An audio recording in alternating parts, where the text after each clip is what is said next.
Hi, this is Dennis with Second Chance Tackle. Today I have the opportunity to work on another one of these Daiwa rear drag fishing reels. This one I think is from its Jupiter line. It's the J. It's the J1650L, probably the L for long cast. Quite honestly, I haven't seen this reel before, but that doesn't seem to stop me very much. It is a rear drag fishing reel. This is in the a little bit larger size than what you would see typically on rear drag fishing reels. This is probably about the max capacity that it can go to. And we're going to show you how to take this apart, how it's made, what makes it special, and well, we'll see where it goes from there. This one, well, probably the 1970s, maybe 80s. It's got a plastic or a graphite case to it, and it is made in Korea. So that's generally an indication of the timing on those Daiwa reels. So Daiwa, well, it originated in Japan. Things got a little pricey there labor-wise.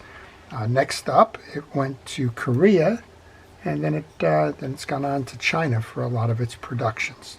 So if you can gauge the time it was in Korea, and I probably should have done some research there, that would have helped. All right, we're going to take it apart piece by piece, show you how it's made, and while I work on these reels, I want to encourage you to subscribe to my channel. And if you do subscribe to my channel, please use the notification button. That'll let you know when I'm posting. And, well, you can decide whether that's a reel you want to watch. Work on all kinds of reels. And I'm sure along the way, something will come along that you're going to want to see again. So do that subscription. And if you do subscribe, use the notification button. That'll see when I post. This has got what I call a through section or a through post. It goes through the main gear and attaches to the back of the reel with the screw cap. So I like to put the screw cap back into that extension, and then I like to take my pieces and parts that I've removed from the reel and put them into a parts tray. That's the first step here. Now I think we can probably remove the side case without removing the bottom drag. But since we're going to do the service and show you the whole reel, we'll remove that bottom drag anyway. And that's held on by a screw on the bottom. Sometimes you're going to find that these bottom caps don't have screws. Sometimes you'll find that they have screws that are hidden by a little press clipper badge here. Quantum does that. The ones that are held in by that screw typically can be removed once you remove the screw by backing it all the way out and then just pulling off on it. Underneath that, you'll find that there is a wishbone clip. There's two sides to it and a little piece that sticks out here. We'll service that in a little while and show you. The other thing that I would like to show you is that if you get a sticking spool on the reel, don't fret it. I just got a question in the other day on that one. This can be removed. This is a ring that unscrews. I don't know if I'll be able to unscrew it here. Well, I'm going to let that sleeping dog lie for now. But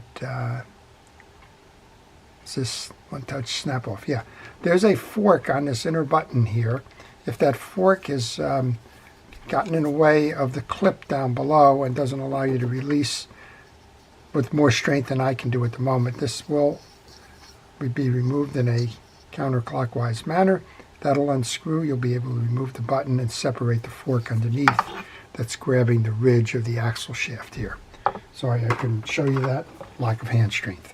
All right, there's 3 screws that are holding the side plate on, so let's go ahead and take those off. I'm going to look for a smaller Phillips head screwdriver to do that. This is a good place to tell you to take pictures as you are taking the reel apart. Stop at critical junctures, take the picture, and that picture is going to tell you well, the sequence that you took the pieces off, how they were aligned, what their orientation was, what the reel looked like before you started disassembling it, and so on. That's going to be critical if you get stuck on the reinstall. Now sometimes you'll be able to find the replacement schematic or something to get you back on track, but the old ounce of prevention kind of thing, if you do it ahead of time, you'll really appreciate not having to scramble later. Okay, the 3 side plate screws are the same. They're going to go in my parts tray. should be able to remove the case now. And this is a good place to take that first picture. It shows you what the assembly looks like without the side case on, and it's going to be everything that we're going to do to remove that now. All right, there is a bushing on the side case here. That is not a bearing. You want to clean that. There's a couple of shim washers that are going to go onto the main gear. And in the side case here, looks like a silver bushing. I don't think it's a bearing. Okay, this is your anti-reverse. Just a place to note it. This one has what's called that rubber cam right here. And if that cam breaks, you're out of luck.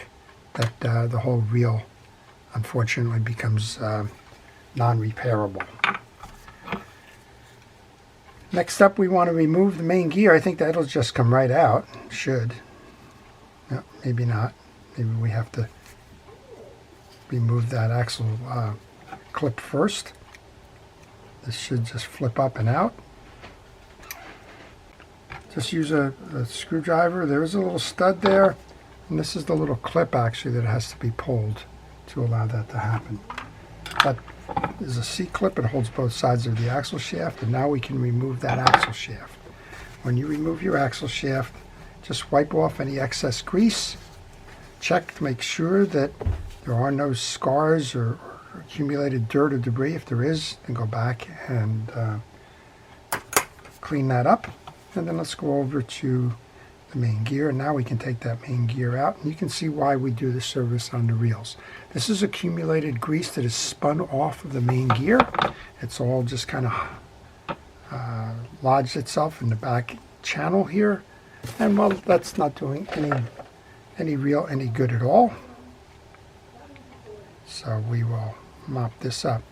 You know, sometimes I get questions, why do you work on reels that, well, the economic value is less than what it would cost to service? And the response is, well, it's what the channel was created for. The channel was created to teach you how to do it yourself and to give these reels a second chance.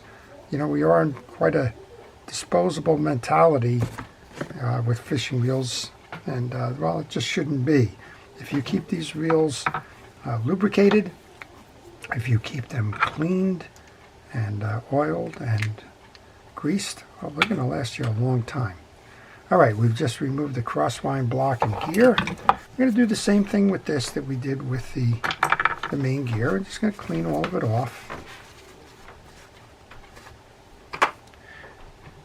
Interestingly enough, we were talking about that little anti-reverse cam dog thing, and it's unfortunate, but that rubber ring there, that's what it is. It's rubber.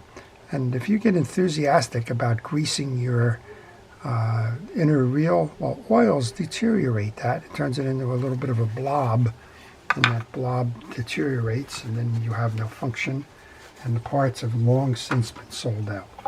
All right, this is the inside of your case. Again, good place to take a picture. What we're going to do is we're going to pull this little U-clip underneath here to remove the rotor. It simply pops up and pulls out. There is no rotor nut on this one. This is what holds it in place. And now you'll be able to pull your rotor up and out. And again, you want to just make sure you're cleaning all of the pieces and parts in here. This is the pinion gear. You want to check all of the teeth to make sure that they're uniform and clean. This one's got some old grease on it, so you can use a pick in here. Pick it all out. And while you do that, examine all the pieces. Make sure they've stayed nice and clean. Check the bail function on it. You can put some penetrating oil into the seam and on the line roller. This side's what I call a dead end. It's not going anywhere. It's just a piece of metal stuck in there. You can do that if you like. You can also, if you wanted to, well, I can't get underneath there to trip that.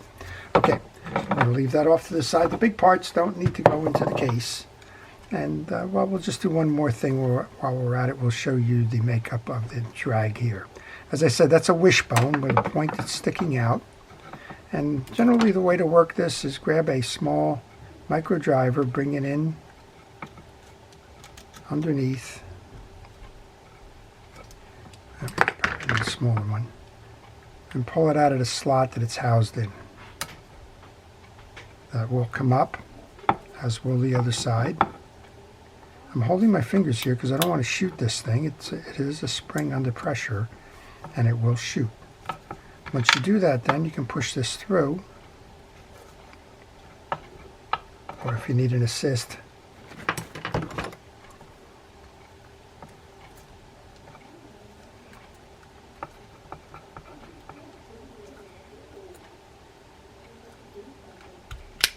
there we go. Use your pliers to get the assist. That's your wishbone. And then we'll show you what's underneath here. This is a typical setup for a rear drag fishing reel. This will unscrew. This is your adjuster screw here. And then with that adjuster screw out, you can push the rest of the assembly through. Your assembly has a washer up top, a click mechanism, a washer underneath that. Take this off for a moment. Your drag washer underneath that. A winged or eared washer that's going to hold it fast in the slot. The spring, and then your adjuster cap. So these are hard washers. You don't need to service them. Just check to make sure that they're okay, that they're not stuck in any way. All right, I'm going to take this, put this back in first because that doesn't require any alignment or the like. Just need to make sure that it seats into the hole there and that you've got that little click pin set. Next up is that washer that has the two slots, and in the case you will find those two slots. Make sure that they seat nice and evenly, just like that. Spring goes next, and you can screw the cap back on. And just make sure that it goes on nice and easy. If it's not going on nice and easy, chances are you don't have it set right. You're going to want to make sure that you stop and reset yourself. Here's that wishbone now. Find the opening in the case. Bring that tip through. Then you can collapse both sides. Sometimes you can do that with your hands and fingers. This one seems to be particularly strong in terms of tension on it, so I'll do what I can do or not.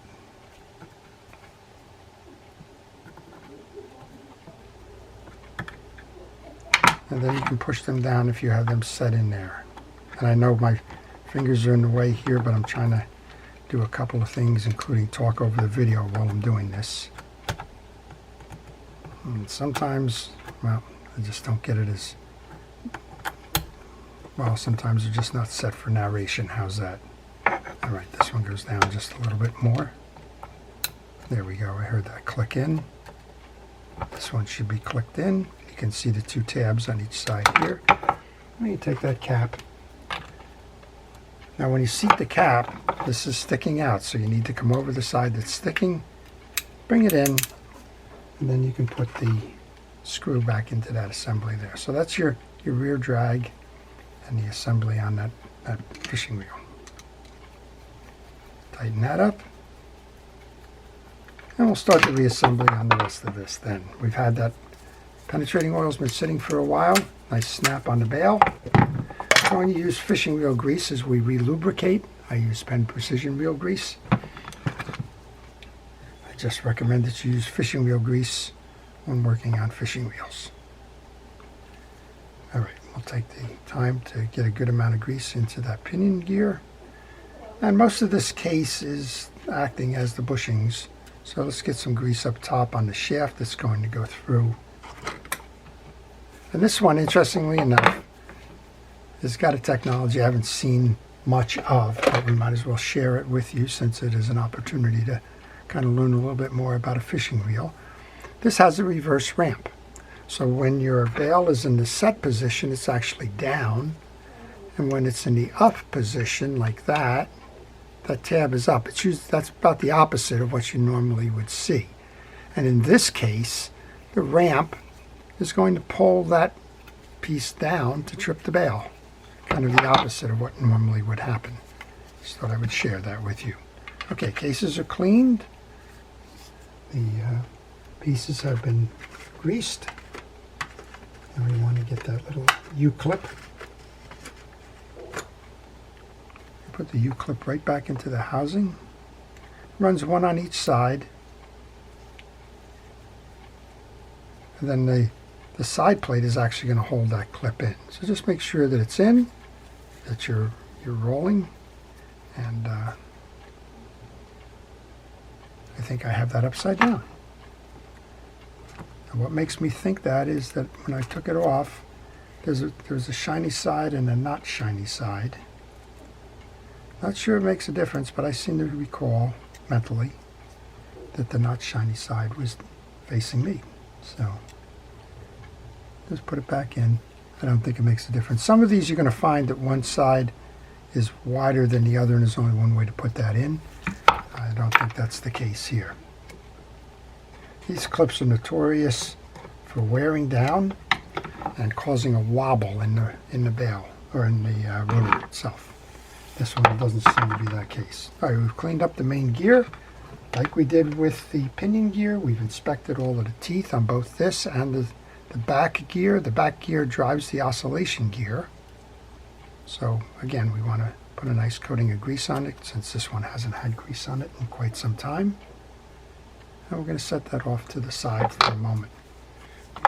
Just like we did with the other two gears, we want to check the teeth on the oscillation gear. This one gets grease everywhere. The teeth on this one are driven by the back side of the main gear. The back side rides against the case. The front side has the crosswind block riding on it, or oscillation block, depending on how you want to choose your manufacturers and what they call it. Sometimes it's called an oscillation slide, crosswind block. And this one only needs the grease on the back, in the slot, and on the faces that will ride on that oscillation gear. Place that in. And I always prefer that it goes in the down position. It makes it a lot easier when it's time to reinstall. Alright, the main gear has been greased up. We can set the main gear. Just a light coating of grease onto the axle shaft.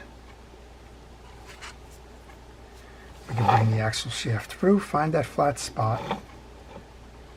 You're going to need to seat that flat spot through the oscillation gear, like that. And then you're going to need to turn the axle until you match into the rear drag. Once you do that, you need to locate the two slots in that axle shaft so that you can put the clip on. One is high, one is low. And there's not a lot of room in between. This is the clip that goes up top. So set your clip, rotate it, and then make sure that it seats firmly over the little stud on the oscillation gear. With that in place, we can actually spin this wheel, show you how it works. It'll come up and down, just like that. And now we can put our case back on. We have those two shim washers that are on the main gear. A little bit of grease onto the stud there. Again, bushing in the case, not a bearing. Put the side plate on. Since this is a rear drag fishing reel, we've done the service on the rear drag, so you don't need to worry the top part at all. Just make sure that the top spool is clean, and this reel was very clean, so that's not an issue.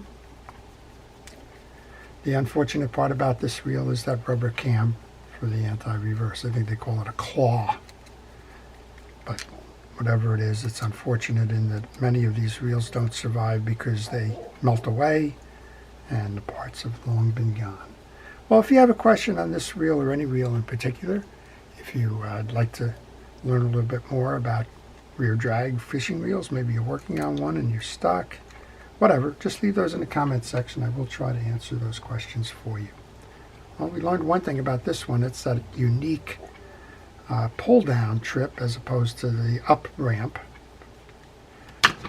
So it's always fun to take reels like this and learn from them. This has also got an interesting industrial design to it.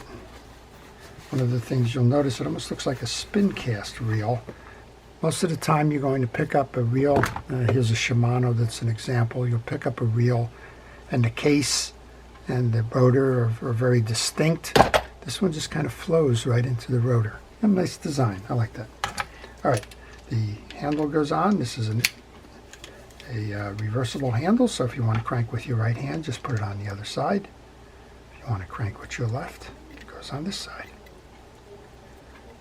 That's all set. And before we give that a test, the last thing I like to do generally, since I've been working on the reel and I've done a lot of things with it, is use a little rod and reel cleaner. That'll help you to clean up the greases that you may have transferred from your work surface. That'll help you to pretty that up a little bit. And we'll do the same thing here. And a quick wipe down. Okay. I think we'll put the spool on. We'll give it a test. See how we did. Spool just snaps on. Just like that. Pull, make sure it stays on. And again, if you have an issue with this, you can't remove it. This does remove. Just again, I haven't had the hand strength to do that. All right, let's give it a try. You know what? For lack of ball bearings, and for a rotor that's held on by that U-clip, this is a very smooth operating reel.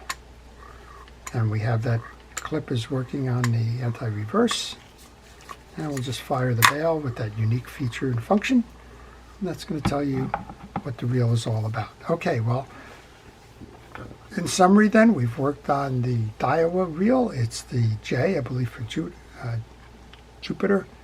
It's the 1650L, L probably for long cast, and it's a nice little reel that's going to hold well, some significant yards, about 300 yards of 8-pound tests. So this one can go a long way. It can fight 8, 10, and 12-pound monofilament lines, and well, it's ready to go fishing again. So I hope we've all learned from that. I certainly did. I hope you've enjoyed it, and I hope you stay watching for the upcoming videos. And of course, if you haven't subscribed, please subscribe. I want to take a moment before we leave to thank our police, fire, rescue, and all first responders for the jobs they do day in and day out. It truly is appreciated. I want to wish everybody tight lines on the water, great days fishing, and well, the enjoyment of fixing your fishing reels, even if you're not going out today. This is Dennis with Second Chance Tackle. Have a great day.